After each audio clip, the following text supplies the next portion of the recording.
नमस्कार बच्चों, मैं गणित अध्यापक कपिल देव त्यागी श्री अरविंद इंटर कॉलेज पूरा मुजफ्फरनगर से इस ऑनलाइन क्लासेस में आपका हार्दिक अभिनंदन करता हूं और धन्यवाद देता हूं जिला प्रशासन को जिन्होंने बच्चों के हित में ये ऑनलाइन क्लासेस का आयोजन किया है। बच्चों देखिए, कोविड-19 महामारी के रूप में पूरे विश्व के अंदर फैली हुई है। लॉकडाउन चल रहा है, हम सब लोग अपने घरों में हैं, स्कूल बंद है, तो जरूरी हो जाता है कि आपकी शिक्षा निरंतर रहे, उसमें कोई बाधा उत्पन्न ना हो। इसके लिए जिला प्रशासन द्वारा, हमारी जिलाधिकारी महोदय द्वारा और हमारे जिला विद्यालय निरीक्षक द्वारा उनकी सूझबूझ का परिचय है कि उन्होंने ऑनलाइन क्लासेस का आयोजन करके आप बच्चों के हित में ये निर्णय लिया।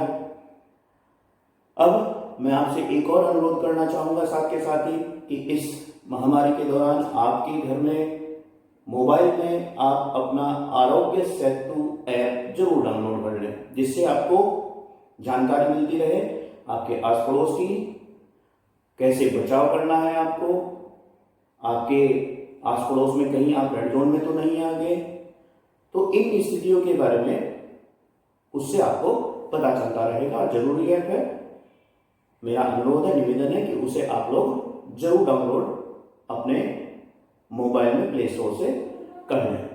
अब आते हैं हम अपने टॉपिक के ऊपर। आज हम पढ़ेंगे चैप्टर 2 बहुपद। देखिए, नाम ही से पता चल रहा है आपको, बहुपद। बहु का मतलब बहुत सारे और पद का मतलब पद, जिसमें बहुत सारे पद हों उसे आप बहुपद कहेंगे। ये आपकी पूर्ण डेफिनेशन नहीं है, पूरी डेफिनेशन नहीं है कि बहुपद के लिए बहुत सारे पद ही होने आवश्यक है।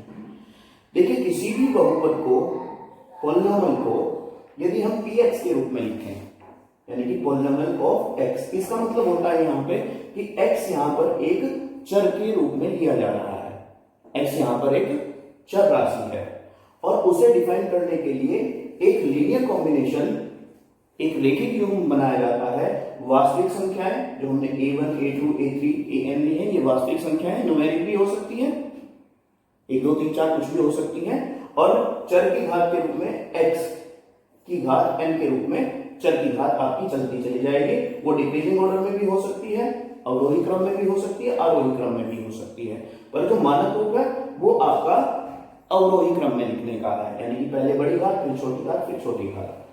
मैंने आपको क्या बताया, a1, a2, a3, an क्या है, इसमें कोई भी वास्तविक संख्याएं हैं, और x क्या है, इसमें ये चर राशियां हैं।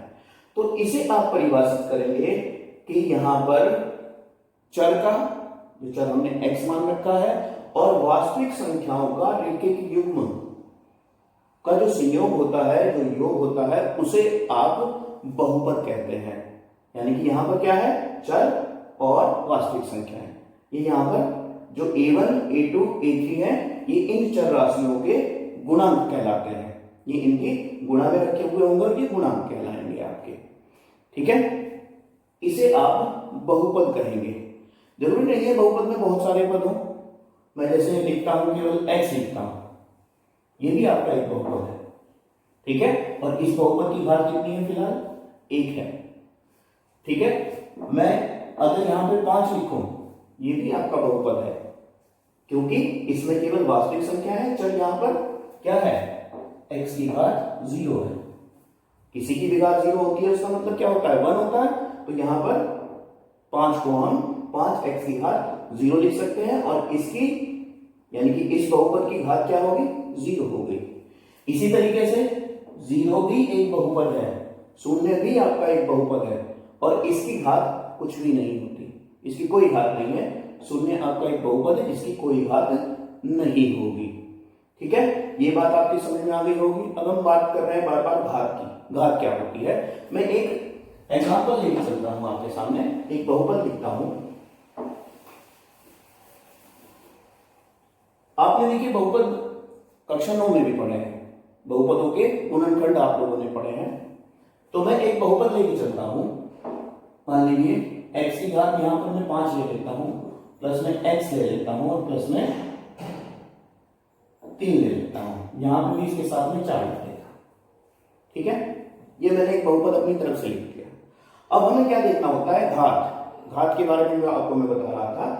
आपको यहां पर चर राशि ढूंढनी है। चर राशि कौन है, x है। अब आपको x की महत्तम घात देखनी है, कितनी है। यहां पर घात 1 है, यहां पर घात 5 है, तो चयन आप करेंगे अधिकतम घात का, और वही इस बहुपद की, इस पॉलिनोमियल की घात कहलाएगी या डिग्री कहलाएगी। यानी कि इसकी घात कितनी होगी आपके पास, 5। ये तो हुआ घात के विषय में। ठीक, अब हम डिस्कस करते हैं थोड़ा इस n के बारे में। जो हम ये n रख के चल रहे हैं इनके घात के रूप में, ये सदैव आपका एक धन पूर्णांक होना है जो ऋणोत्तर चलना है, यानी कि घटती हुई घातों के रूप में चलना है। ठीक है, n कभी भी आपका ऋणात्मक पूर्णांक नहीं होना चाहिए और एक अपूर्ण संख्या नहीं होनी चाहिए, तो वो बहुपद नहीं कहलाएगा। अगर मान लीजिए एक अपूर्ण संख्या हो गई घात, तो वो आपका बहुपद नहीं होगा। एग्जाम्पल के लिए मैं लिखता हूं यहां पे, इसी को लिखते हैं हम 4x की घात 5 प्लस में 5 अंडरूट में x लिख दिया मैंने और प्लस में 3 लिख दिया। ठीक है, अंडरूट में x लिखा है, तो अगर मैं इसे घातांक के रूप में लिखना चाहता हूं तो घात क्या हो गई, 1/2 हो गई। तो परिभाषा के अनुसार घात क्या होनी चाहिए, आपकी पूर्ण संख्याएं होनी चाहिए, पर यहां पर तो अपूर्ण संख्या हो गई, 1/2 हो गई। तो इसका मतलब क्या हुआ, ये आपका बहुपद नहीं है। ठीक है, आपको ध्यान रखना है कि चर राशि कभी भी वर्गमूल के अंदर, घनमूल के अंदर या अपूर्ण घात के अंदर नहीं होनी चाहिए। ये आपकी जो वास्तविक संख्या है ये कैसे भी हो, ये रूट में है नहीं, उससे कोई फर्क हमें नहीं पड़ता। बस हमें बहुपद में ध्यान ये रखना है कि चर राशि की घात कभी भी अपूर्ण संख्या नहीं होनी चाहिए। तो ये तो आपकी पहचान हो गई। प्रश्न ये भी आता है आपका कि पहचानिए कि ये बहुपद है या नहीं है। तो ये तो बहुपद है क्योंकि इसमें चर राशियों की सभी की घात पूर्ण है, और ये बहुपद नहीं है क्योंकि इसमें इस चर राशि पर अपूर्ण घात रखी हुई है। तो इस वजह से इसे बहुपद नहीं कहेंगे। बहुपद की घात के विषय में भी हम समझ गए। ठीक, अब बहुपदों के प्रकार। देखिए बहुपदों के प्रकार क्या है। सबसे पहला है आपका रेखिक बहुपद।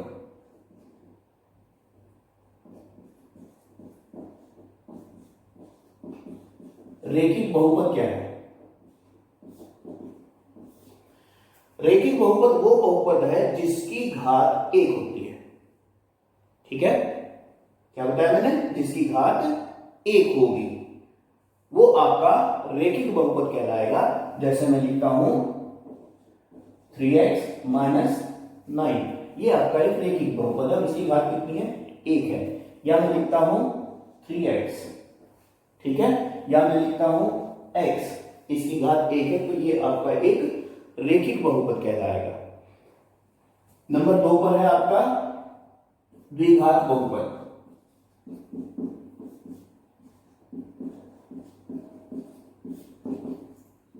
द्विघात बहुपद क्या है, नाम से ही पता चल रहा है, वो बहुपद जिसकी घात 2 हो, यानी कि चर की अधिकतम घात कितनी होनी चाहिए, 2 होनी चाहिए। जैसे इसे ही हम मॉडिफाइड करते हैं 3x² प्लस में 4x प्लस में 2, 2 घात है इसकी, या x² माइनस 1 रख दें या प्लस 1 रख दें या केवल x² रख दूं। तो ये आपके द्विघात बहुपद है। ठीक, इसके बाद त्रिघात बहुपद। त्रिघात बहुपद से आपको पता चल रहा है 3 घात वाला, यानी कि 3 डिग्री का जो टर्म्स होगा x³ प्लस में 5x² प्लस में 5x और प्लस में 1 मान लीजिए, ये 3 घात का हो गया। या आप x³ प्लस में 1 ले लीजिए या आप केवल x³ ले लीजिए। ठीक है, ये आपके 3 घात के बहुपद हैं, इन्हें आप त्रिघात बहुपद कहते हैं। देखिए बहुपद तो इससे ऊपर वाली घातों के भी होंगे, परंतु आपके सिलेबस में जो है वो 3 घात बहुपद तक के ही प्रश्न आएंगे। ठीक है, भाग करने में अगर भाग विधि वगैरह का प्रयोग करना है उसमें अधिक घात को भाग कराया जा सकता है, परंतु जब इनका हल आपको कराया जाएगा, शून्यकों के बारे में आपको बताया जाएगा, तो केवल आपके 3 घात के ही बहुपद लिए जाएंगे। ये तो बहुपद के प्रकार हो गए। अब अभी मैंने एक शब्द बोला शून्यक।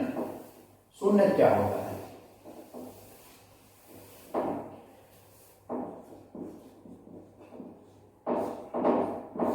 किसी भी बहुपद के लिए उसका शून्य क्या होगा। देखिए हमने यहां पर एक बहुपद लिख रखा है, ये है। अब मैं यहां पर x का कोई ऐसा मान चूज करता हूं, किसी ऐसे मान का चयन करता हूं कि x के स्थान पर उसे रखने पर, इस पूरे बहुपद में x के स्थान पर मैं उसे रख दूं और इस पूरे बहुपद का मान शून्य आ जाए, तो वो राशि जिसका चयन हमने x के लिए करा था और जिसने इस पूरे बहुपद का मान शून्य ला दिया, तो उसे आप इसका बहुपद का शून्य कहलाते हैं। समझ में आ गई बात। यानी कि x का वो मान जो बहुपद का पूर्ण मान को शून्य कर दे, उसे आप उसका शून्य कहते हैं। देखिए जैसे हमने अभी रैखिक बहुपद के लिए करा था, रैखिक बहुपद हमने ले लिया था 3x माइनस में 9 लिया था। अब यदि हमें इसका शून्य निकालना है, इसे मैं px मान के चलता हूं। मैंने अभी अभी कहा कि कोई ऐसा मान x का जो इसका पूरे का मान 0 ला ले, तो मैं इसकी जगह 0 रख के px की जगह 0, मुझे क्या चाहिए px 0 ही तो चाहिए ना, तो px की जगह 0 रख के अब मैं इसे हल कर लेता हूं। ठीक है, यहां से x की वैल्यू कितनी आ गई, 3 आ गई। तो यानी कि 3 आपकी एक ऐसी संख्या है, अगर मैं इस बहुपद के अंदर रखता हूं x के स्थान पर 3, तो रख के देखिए क्या आ जाएगा, शून्य आ जाएगा। इसी तरीके से 2 घात वाले का भी, 3 घात वाले का भी सबके शून्य आप ज्ञात कर सकते हैं। 2 घात वाले का कैसे करेंगे, अगर मान लीजिए आपको दे रखा है x² प्लस में 5x प्लस में 6, ये आपको एक बहुपद दे दिया गया px। ठीक है, आप लोगों ने इनके गुणनखंड कर रखे हैं कक्षा 9 में, वही काम हमें इसका करना है, इसका गुणनखंड हमें ज्ञात करना है। तो गुणनखंड आपके पास इसके आ जाएंगे x प्लस 3 और x plus 2। Split mid terms, मध्य पद को तोड़कर आप कर सकते हैं। आपने कक्षा 9 में गुणनखंड करे थे, बिल्कुल वही है आपका गुणनखंड करने वाला है। तो यहां पर आपने 2 गुणनखंड ज्ञात कर लिए। अब मैं चाहता हूं कि इसका मान 0 हो जाए। ठीक, यहां पर आपके पास 2 पद है और दोनों पदों की गुणा 0 कब हो सकती है। चलिए मैं आपसे दूसरी तरीके से इस प्रश्न को पूछता हूं। आपके पास 2 संख्याएं हैं, उन 2 संख्याओं की आप परस्पर गुणा करते हैं। गुणा करने के पश्चात गुणनफल 0 कब आ सकता है, कब आ सकता है, जब उनमें से या तो एक संख्या 0 हो या दोनों ही संख्या 0 हो, तभी तो गुणनफल 0 आ सकता है। तो यहां पर भी यही स्थिति है कि इनमें से कम एक संख्या 0 होनी चाहिए या दोनों संख्याएं 0 होनी चाहिए, तभी तो गुणनफल 0 आ सकता है। तो यदि x प्लस 3 बराबर 0 के है तो x बराबर -3 के, और यदि x प्लस 2 बराबर 0 के है तो x बराबर -2 के। हमें ये तो नहीं पता कौन सी 0 है, पर कोई सी ना कोई सी एक 0 है। यदि ये 0 है तो ये, और ये 0 है तो ये मान आया। अब ये इसके शून्य हो गए, यानी कि px के 2 शून्य हो गए आपके पास, एक -3 और एक -2। ठीक है, अब यहां पर एक चीज और देखिए निकल के आ रही है। आपने जब एक घात वाले बहुपद के शून्य निकाले तो कितना आया, 1। ठीक, इसी तरीके से अगर हमने द्विघात वाले बहुपद के शून्य निकाले तो कितने आए, 2। अब इसी तरीके से अगर मैं 3 घात वाले बहुपद के शून्य निकालता हूं तो वो आएंगे 3, 4 वाले के निकालता हूं तो वो आएंगे 4। इसका मतलब क्या है कि अगर आपके पास n डिग्री का पॉलिनोमियल है, n घात का बहुपद है, तो उसके n ही संभावित शून्य होंगे। ठीक है, तो पहले बहुपद आपके सामने आते ही आपको ये डिसाइड कर लेना है कि इसके बहुपद के शून्य कितने होंगे। अगर द्विघात का है तो 2 हो गए, 3 घात का है तो 3 हो गए। ठीक है, अब इसके शून्यों में और जो गुणांक रखे हुए हैं, गुणांक मैंने कौन बताए थे आपको, जो x² x इनकी गुणा में रखे हुए वास्तविक संख्याएं होती है वो गुणांक कहलाती है। अब इसके गुणांकों में और इन शून्यांकों में कुछ संबंध होता है, तो वो हम लिखवाते हैं। ध्यान से देखिएगा, नोट भी कर लीजिएगा। सबसे पहले द्विघात बहुपद के लिए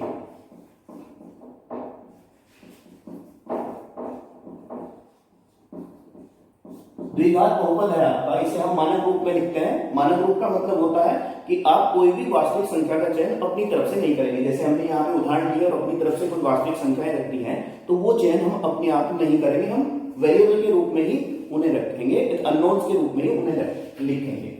तो द्विघात बहुपद का मानक रूप है आपके पास, मैं इसे px मानता हूं, और ये हो गया आपका ax² प्लस bx और प्लस में c। देखिए दो घात का है, a b c वास्तविक संख्याएं हैं आपके और ये गुणांक है, ठीक है। कोई सा भी इनमें से जीरो भी हो सकता है, ये कोई हमारे पास बाध्यता नहीं है कि वो जीरो नहीं हो सकता, कोई भी जीरो हो सकता है। अगर ये जीरो हो गया तो ये बहुपद आपका ax² प्लस c रह जाएगा, ठीक है। ये बात समझ में आ गई।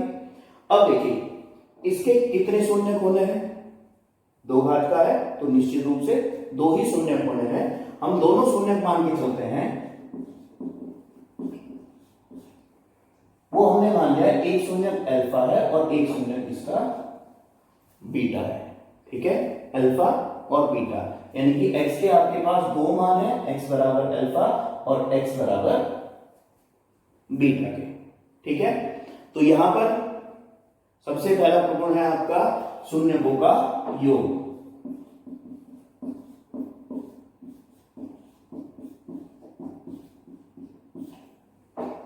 अल्फा प्लस बीटा, ये आपके पास हुआ करता है माइनस में b अपॉन a, अर्थात माइनस में x का गुणांक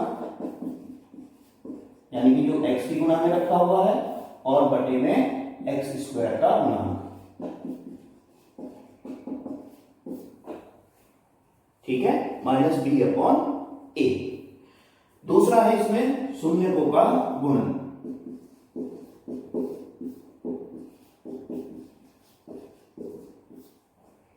ये हो गया अल्फा बीटा और ये आपके पास हुआ करता है c अपॉन a, अर्थात अचर पद जो भी है आपके पास और x² का गुणांक। अचर पद कौन है इसमें, जिसके पास x नहीं है, c अचर पद है, ठीक है। तो ये द्विघात समीकरण के लिए उसके उनके शून्यकों में संबंध हो गया। अब देखिए ये आए कहां से, ये जो आपका अगला चैप्टर स्टार्ट होगा द्विघात समीकरण क्वाड्रेटिक इक्वेशन, वो भी लगभग इसी के जैसा होगा और वहां पर आपको सिखाया जाएगा कि ये क्यों आता है, alpha plus beta minus B upon A क्यों आया और alpha beta C upon A क्यों आया। यहां पर तो आप केवल इसे ध्यान से नोट कर लेंगे और देख लेंगे, ठीक है। अब थोड़ा सा उल्टी बात करते हैं हम। मान लीजिए कोई समीकरण आपको बनानी हो और उसके शून्यक आपको दे रखे हैं, आपको कह दिया गया कि दो शून्यक हैं आपके पास, एक x बराबर अल्फा है और एक x बराबर बीटा है। तो अब वो समीकरण ज्ञात कीजिए जिसके ये मूल है, तो ये शून्यक है।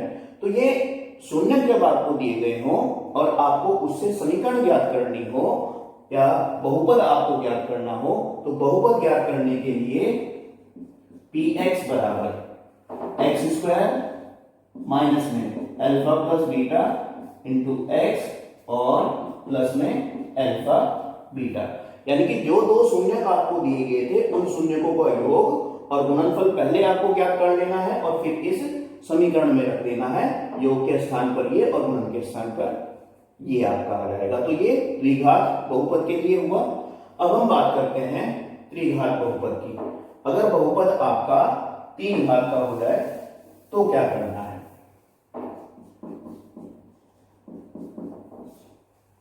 त्रिघात बहुपद में यहां पर घात 3 होगी, यहां पर 2 होगी, cx और अचर की जगह चला जाएगा आपके पास d।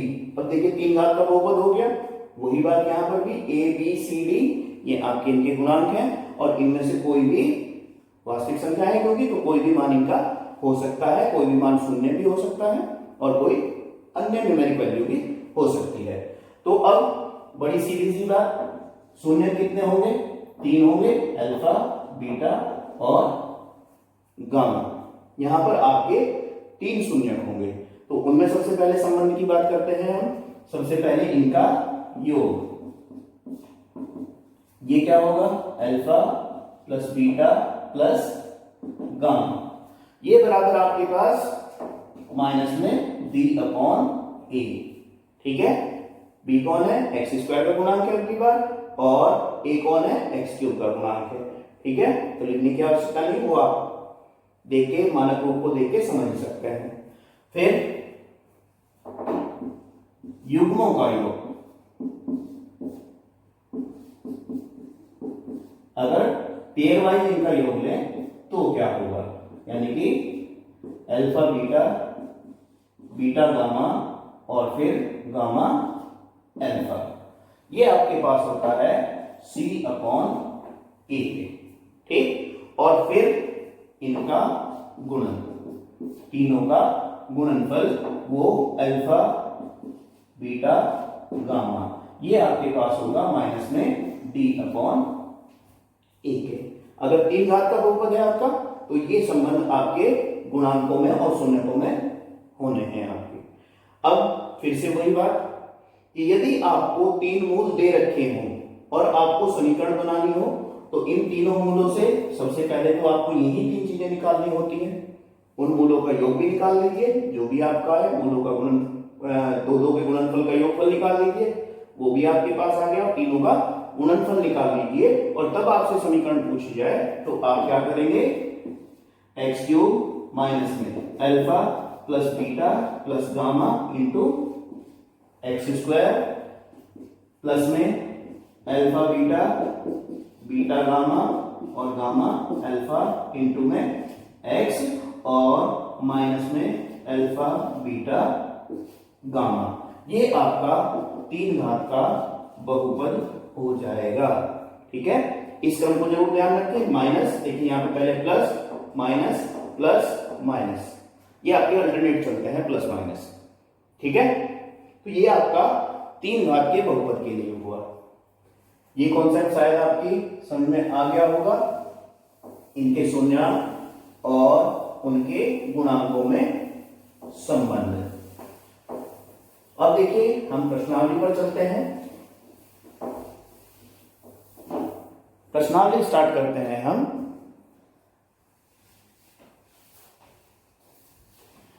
दो 2.4, ये मिक्स है आपकी 2.4, इसमें सभी प्रकार के प्रश्न आ जाएंगे जो आपने 2.1, 2.2, 2.3 में करे हैं, सारे प्रश्न इसमें आ जाएंगे। ठीक है, सबसे पहला ही प्रश्न आपको दे रखा है कि सत्यापित कीजिए कि निम्न त्रिघात बहुपद के साथ दी गई संख्याएं उनके शून्यक हैं, प्रत्येक स्थिति में शून्याकों और गुणांकों के बीच में संबंध भी स्थापित कीजिए। पहले ही प्रश्न की बात करते हैं, एक्सरसाइज है आपके पास 2.4। ठीक, पहला ही प्रश्न और उसका पहला ही पार्ट। देखिए बहुपद यहां पर आपको दे रखा है px, वो आपको गिवन है 2x क्यूब प्लस में एक्स स्क्वायर माइनस में 5x और प्लस में 2, ये बहुपद आपको दे रखा है, और शून्य का आपको दे रखे हैं x के 3 मान आपको दे रखे हैं, वो है आपके पास 1/2, फिर 1 और फिर -2। अब सबसे पहले आपको ये देखना है कि ये इसके शून्यक है भी या नहीं है। जब मैंने शून्यक की परिभाषा आपको बताई थी तो क्या बताया था सबसे पहले कि ये मान x के स्थान पर रखने पर px का मान क्या लेना चाहिए, शून्य आ जाना चाहिए, 0 आ जाना चाहिए, तब तो ये शून्यक है, अन्यथा नहीं है। ठीक है, अब देखिए सबसे पहले हम p x के स्थान पर क्या रखते हैं, 1/2, यहां भी x के स्थान पर 1/2 रखा, इधर रखते जाइए 2 गुणा में x के स्थान पर 1/2 रखेंगे, उसकी घात 3 माइनस में 1/2 की घात 2 माइनस में 5 गुणा में 1/2 और प्लस में 2। अब इसे हल करना शुरू कीजिए, 2 गुणा में 1/8, 1 की घात 3 तो 1 ही हो जाएगा, 2 की घात 3 8 हो जाएगा, माइनस में 1/4 माइनस में 5/2 और प्लस में, ये यहां पर हमें प्लस दे रखा था, और प्लस में 2।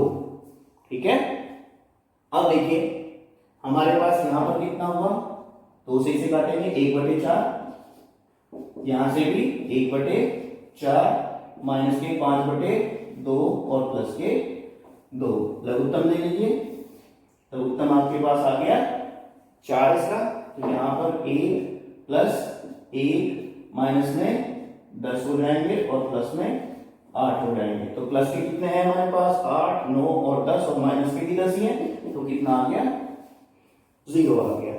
और 0 आ गया तो इसका मतलब क्या है 1/2 इसका एक शून्यक है। इसी तरीके से हम 1 को और -2 को भी रख के इसके अंदर देख सकते हैं x के स्थान पर रखकर, और यदि शून्य हमारा रहता है तो आप कहेंगे कि ये शून्यक है। ठीक है।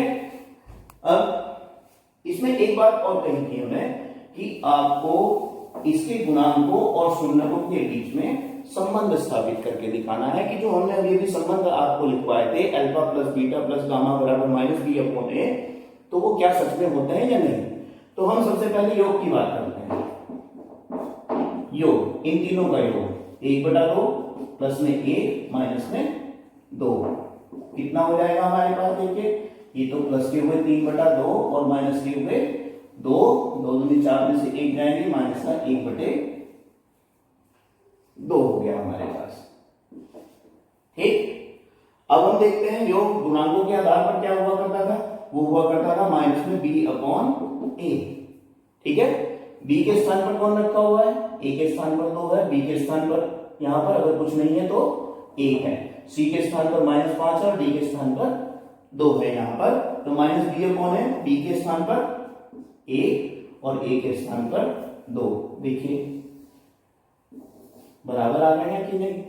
इसी तरीके से शेष जो आपको बताए हैं मैंने युग्मों के रूप में भी alpha beta, beta gamma, gamma alpha, इनका गुणनफल करके योग करेंगे तो वही आपका C/e आ जाएगा। पेयर वाइज युग्मों का करते हैं।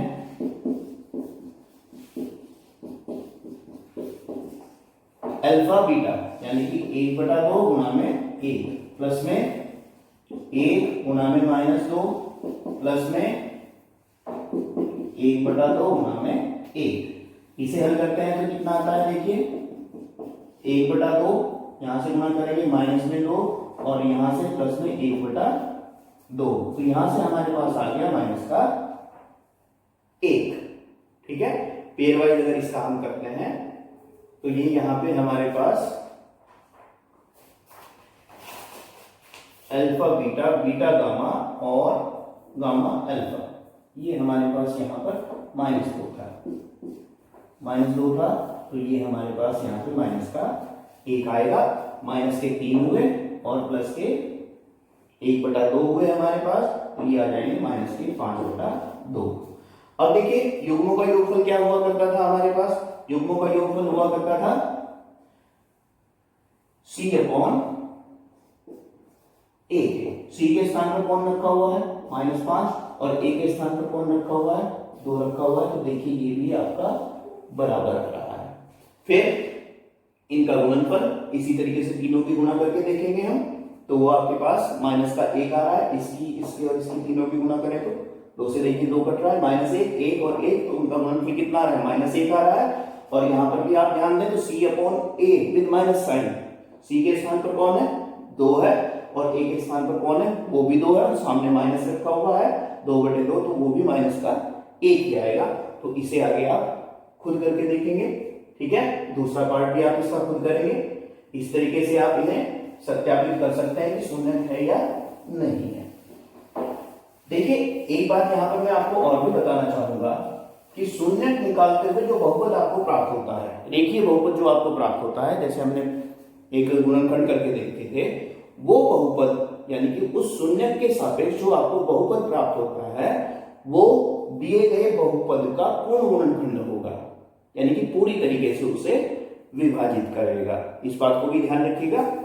आगे बढ़ते हैं। दूसरे प्रश्न में दे रखा है एक त्रिघात बहुपद ज्ञात कीजिए जिसके शून्यकों का योग, 2 शून्यकों को एक साथ लेकर उनके गुणनफलों का योग तथा तीनों शून्यकों के गुणनफल क्रमशः 2, -7 और -14 है। दूसरे प्रश्न की बात कर रहे हैं। दूसरे प्रश्न में इसने कहा है उनका योगफल। त्रिघात बहुपद आपको ज्ञात करना है तो उनका योग शून्यकों का,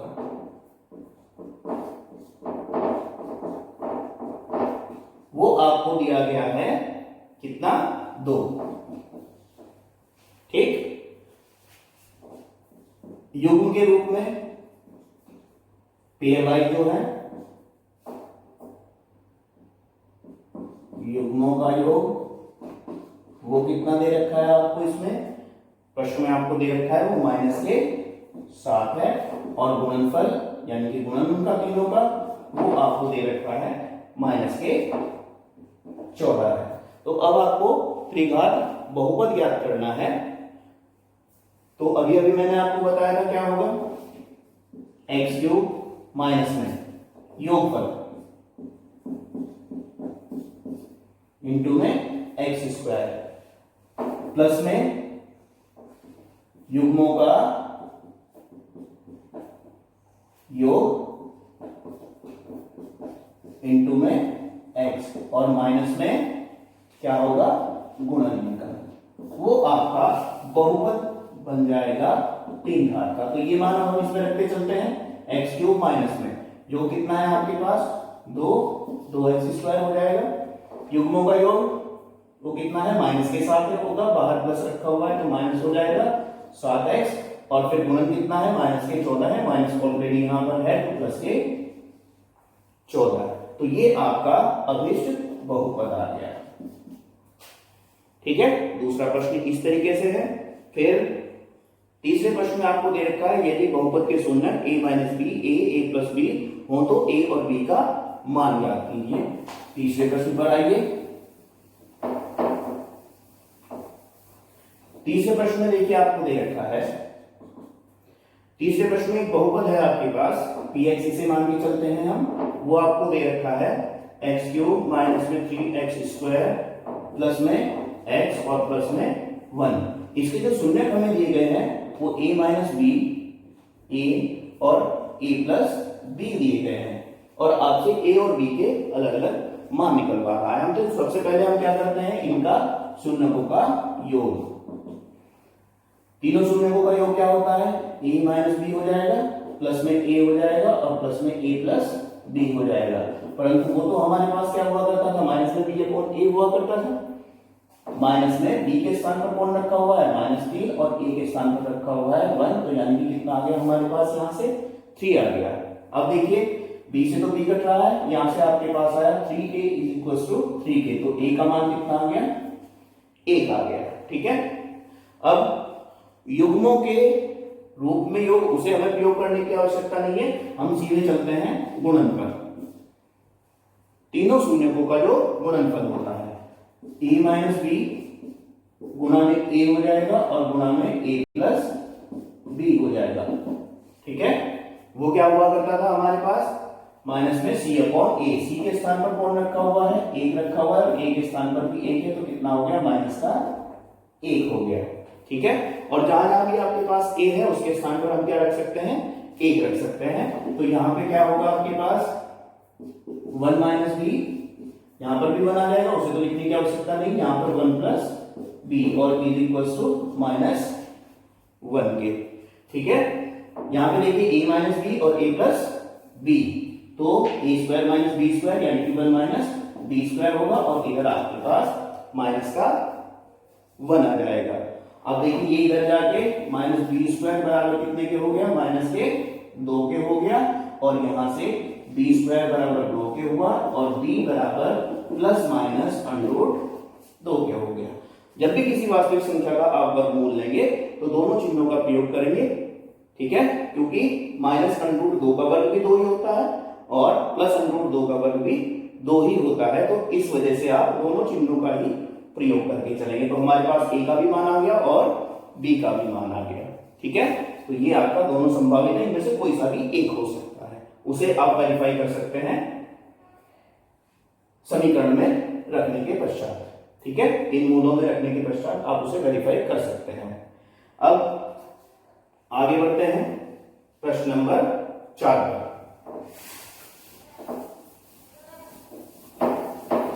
चौथे प्रश्न में देखिए, चौथे प्रश्न में आपको दे रखा है एक बहुपद है आपके पास। चौथे प्रश्न में बहुपद है px मान लेते हैं इसे हम। ये है आपके पास x की घात 4 माइनस में 6 x की घात 3 माइनस में 26 x स्क्वायर और प्लस में 138x और माइनस में 35। ठीक है, ये आपको एक बहुपद दे रखा था।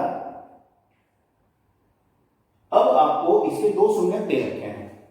दो शून्य, एक हमें दे रखा है 2 प्लस √3, इसी के नीचे माइनस दे रखा है हमने, तो पर हम इसे अलग से लिखते हैं। दूसरा दे रखा है 2 माइनस √3 और फिर तीसरे को और चौथे को हम मान के चलेंगे, अल्फा और बीटा मान लीजिए उन्हें। ठीक है, सबसे पहले इनके शून्यकों का योगफल, सबका योगफल अगर हम निकालेंगे तो देखिए, योग 2 प्लस √3 प्लस में 2 माइनस √3 प्लस में अल्फा और प्लस में बीटा। ठीक है, यहां पर 4 शून्य थे आपके पास, 4 घात का बहुपद है, तो वो भी क्या होगा, माइनस में b अपॉन a, तो माइनस में माइनस के 6 और अपॉन में 1, तो कितना हो गया आपके पास 6। इधर देखिए, इससे ये कट जाएगा, यहाँ पे 2 और 2 कितने हुए 4 और 4 उधर जाके घटेंगे, तो अल्फा प्लस बीटा बराबर हमारे पास आ जाएगा 2। जब 6 में से 4 उधर आगे घटेंगे तो ये हमारे पास समीकरण 1 हो गई। इसके पश्चात हम सीधे गुणनफल पे चलते हैं, यानी कि जो मूलों का गुणनफल हुआ करता था। गुणनफल देखिए क्या है, गुणन की बात करते हैं, 2 प्लस √3 गुणा में 2 माइनस √3 और गुणा में अल्फा और गुणा में बीटा। ठीक है, यहां पर आपके पास माइनस प्लस माइनस और यहां से प्लस, यानी कि माइनस के 35/1 हो जाएगा, c अपॉन a के रूप में आप इसे लिखेंगे। अब देखिए इन दोनों की गुणा हम करते हैं, इन दोनों की गुणा क्या होगी आपके पास, a प्लस बी और a minus B, A square minus B square होता है, तो यहां से हुआ 4 माइनस 3, 2 का वर्ग 4 होगा और 3 का वर्ग माइनस के 3 होगा, अल्फा बीटा बराबर माइनस के 35। यहां से क्या बचा आपके पास, 1 बचेगा, तो अल्फा बीटा बराबर हो गया हमारे पास माइनस के 35। ठीक है, यहां तक क्लियर है। अब आपके पास दो समीकरण आ गई, एक ये थी आपके पास और दूसरी ये आ गई। देखिए इसके और इसके सपोर्ट से हम अल्फा माइनस बीटा की वैल्यू निकाल सकते हैं। या तो दो तरीके हैं अब आपके पास, यहां से आप अल्फा का मान या बीटा का मान निकाल के, अल्फा का मान क्या हो जाएगा, माइनस के 35 बीटा हो जाएगा, और वो अल्फा का मान इसमें रख देंगे उठा के। ठीक है, प्रतिस्थापन विधि से आप इसे हल कर सकते हैं, तो आपकी द्विघात समीकरण बनेगी बीटा में, फिर आपको उसे हल करना पड़ेगा। या दूसरा बेहतर तरीका क्या है आपके पास, कि आप यहां से अल्फा माइनस बीटा की वैल्यू निकाल लीजिए। अल्फा माइनस बीटा की वैल्यू निकालने के लिए एक सूत्र को आप याद रखेंगे, ये होता है अल्फा प्लस बीटा का होल स्क्वायर और माइनस में 4 अल्फा बीटा। ठीक है, अब देखिए अल्फा प्लस बीटा की वैल्यू कितनी थी हमारे पास, 2 थी, उसका वर्ग करेंगे तो कितना हो जाएगा हमारे पास, 4 हो जाएगा, माइनस में 4 अल्फा बीटा की वैल्यू कितनी थी हमारे पास, 35 थी, और 4 करेंगे तो 140 हो जाएगी, माइनस यहां पे रखा हुआ है, तो प्लस के 140 हो गई। ये कितना हुआ आपके पास, 144 हो गया, और उसका वर्गमूल यदि आप निकालेंगे तो वो आपके पास हो जाएगा कितना, 12। यहां पर प्लस और माइनस दोनों लेके चल सकते हैं यहाँ पर, पहले हम यहाँ पर प्लस का चिन्ह इस्तेमाल करेंगे और देखेंगे क्या आता है। ये आपके पास समीकरण 3 मान लीजिए इसे। ठीक है, अब इस समीकरण को आप डायरेक्टली इसके नीचे रखिए और सीधे सीधे हल कर सकते हैं, यानी कि अल्फा माइनस बीटा बराबर कितना, अगर आप प्लस के 12 चलते हैं लेके, तो जोड़ दें यहाँ पे दोनों समीकरणों को, बीटा तो कट गया, 2 अल्फा बराबर 14 के आ जाएगा और अल्फा बराबर 7 के आ जाएगा। ठीक है, अल्फा का ये मान किसी भी एक समीकरण में रख के बीटा का मान निकाल लेंगे आप। ठीक है, तो बीटा बराबर आपके पास कितना आ जाएगा, माइनस के 5 आ जाएगा। तो हमारे पास शेष 2 मूल भी निकल आए, 2 मूल आपको दे रखे थे और 2 मूल आपने निकाल दिए। इसके बाद है आपका अंतिम प्रश्न, पांचवा प्रश्न। पांचवें प्रश्न को देखते हैं, इसे मैं आपको समझा देता हूं। है तो वैसे सिंपल भाग का ही आपका ये प्रश्न, और भाग आपने पिछली एक्सरसाइज में कर ली है। प्रश्न आपको दे रखा है कि यदि बहुपद को एक अन्य बहुपद x square minus 2x plus k से भाग किया जाए तो शेषफल x प्लस a बचता है। तो बड़ी सीधी सी बात है पांचवें प्रश्न में, इसे हम थोड़ा सा डायरेक्ट करते हैं।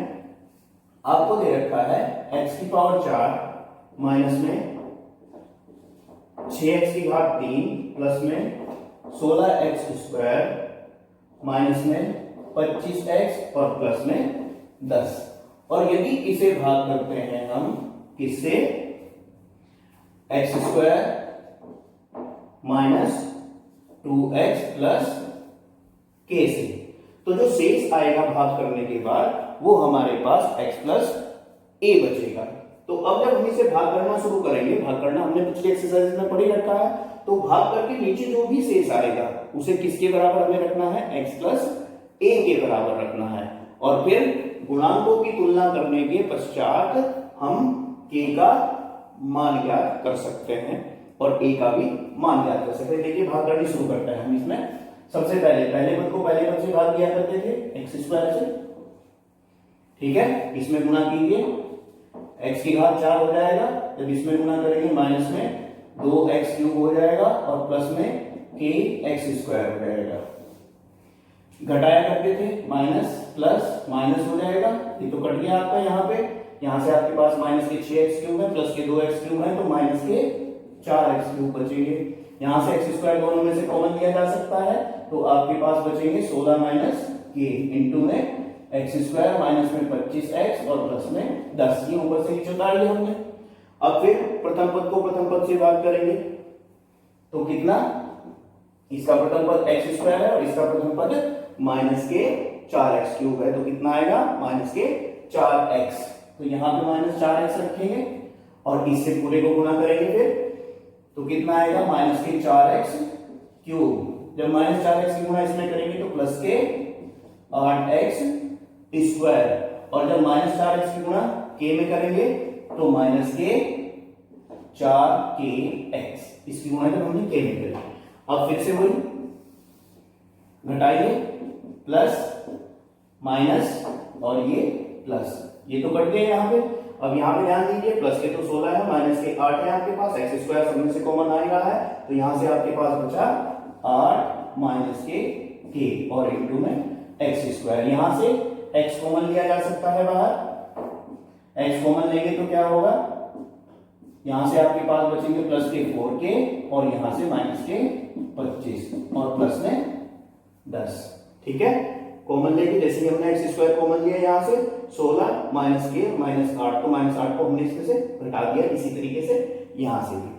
अब फिर वही प्रथम पद को प्रथम पद से, क्योंकि अब तक यहाँ पर घात जो है वो भाजक की घात के बराबर है, जब तक वो उससे छोटी ना आ जाए तब तक हम भाग करते चले जाएंगे। अब जैसे कि x स्क्वायर से यहाँ पर आपने भाग करा, ये आपके पास आया 8 माइनस में k। अब 8 माइनस के से पूरे को गुणा करते जाइए, लेकिन जब इसमें गुणा करेंगे x स्क्वायर में 8 माइनस के इंटू एक्स स्क्वायर, जब इसमें करेंगे माइनस 2 से गुणा करेंगे उसके अंदर, तो माइनस में 16 माइनस में 2k। देखिए माइनस तो हमने बाहर रख लिया, जो माइनस था इसका 2 से अंदर हमने गुणा कर दिया है इसमें, और ये था इसके साथ में x और यहाँ पर भी इसके साथ में x। अब जब इसमें गुणा हम करेंगे तो यहाँ पर आपके पास आएगा k की गुणा जब अंदर करेंगे तो 8k और माइनस में k स्क्वायर। अब फिर से घटाइए, माइनस प्लस और ये माइनस, ये तो कट गया यहाँ से। अब यहाँ पर देखिए क्या बचता है आपके पास, ये आपके पास बचेगा x को दोनों में से कॉमन ले सकते हैं आप बाहर, x बाहर आपके पास कॉमन आया। यहाँ पे देखिए प्लस के तो आपके पास 16 है और माइनस के हैं आपके पास 25, दोनों को जोड़ रहे हैं ना, तो यहाँ पे आपके पास बचेंगे माइनस के 9, माइनस के 2 के हैं और प्लस के हैं आपके पास 4 के, तो यहाँ पर बचेंगे आपके पास प्लस के 2 के। ये तो x का गुणांक हो गया। यहाँ पर आइए, ये आपके पास है, जब आप माइनस से इसमें अंदर गुणा कर लेंगे तो माइनस में गुणा करेंगे तो क्या आएगा, यहां से देखिए ये तो प्लस का हो जाएगा, के स्क्वायर माइनस के 8k और प्लस के बचेंगे 10। ठीक है, ये हमारे पास शेषफल बचा। अब इसे हमने यहाँ पे छोड़ दिया है क्योंकि यहाँ पर चर की घात जो है वो भाजक में चर की घात से छोटी आ गई। अब दिया क्या हुआ है, जो ये शेषफल है ये किसके बराबर है, ये है x प्लस a के बराबर। प्रश्न में यही तो दिया गया था। अब हम क्या करेंगे, गुणांकों की तुलना करेंगे। इधर x का जो गुणांक है x का, उधर x का जो गुणांक है, इन दोनों को बराबर रखेंगे। यहाँ पर x का गुणांक कितना है, 1। अभी भी पिछले प्रश्न में बताया था, कुछ नहीं रखा हुआ है तो 1 है गुणांक यहाँ पर। और इधर गुणांक कितना है आपके पास, माइनस के 9 प्लस के 2 के। तो दोनों को जब बराबर रखेंगे, -9 प्लस के 2 के बराबर कितने के आया, 1 के, यानी कि 2 के बराबर कितने के आ गया, 10 के, और के बराबर कितने के आ गया, 5 के। तो के का मान तो यहाँ पे निकल आया। अब हम अचर पद की भी तुलना करते हैं। अचर पद यहाँ पे कितना है हमारे पास, के स्क्वायर माइनस 8k प्लस में 10, और इधर अचर पद कितना है हमारे पास, a। के का मान हम पहले ही निकाल चुके हैं, वो मान इसमें रखिए उठा के। 5 का वर्ग करेंगे 25, 5 40 और प्लस के 10 बराबर 1 है। तो इधर आपके पास प्लस के हुए 35 माइनस के हुए 40, तो a बराबर कितना आ गया, माइनस के 5। तो ये आपके पास a का भी मान आ गया और k का भी मान आ गया। ये था आपका 5वां प्रश्न, और ये इस तरीके से आपकी प्रश्नावली भी पूर्ण हुई। इसमें मिश्र प्रश्न थे जो आपने एक्सरसाइज 2.1, 2.2, 2.3 में करी है। अंत में बच्चों का आपसे फिर अनुरोध करना चाहूंगा, घर पर रहें, सुरक्षित रहें, खुश रहें। धन्यवाद, नमस्कार।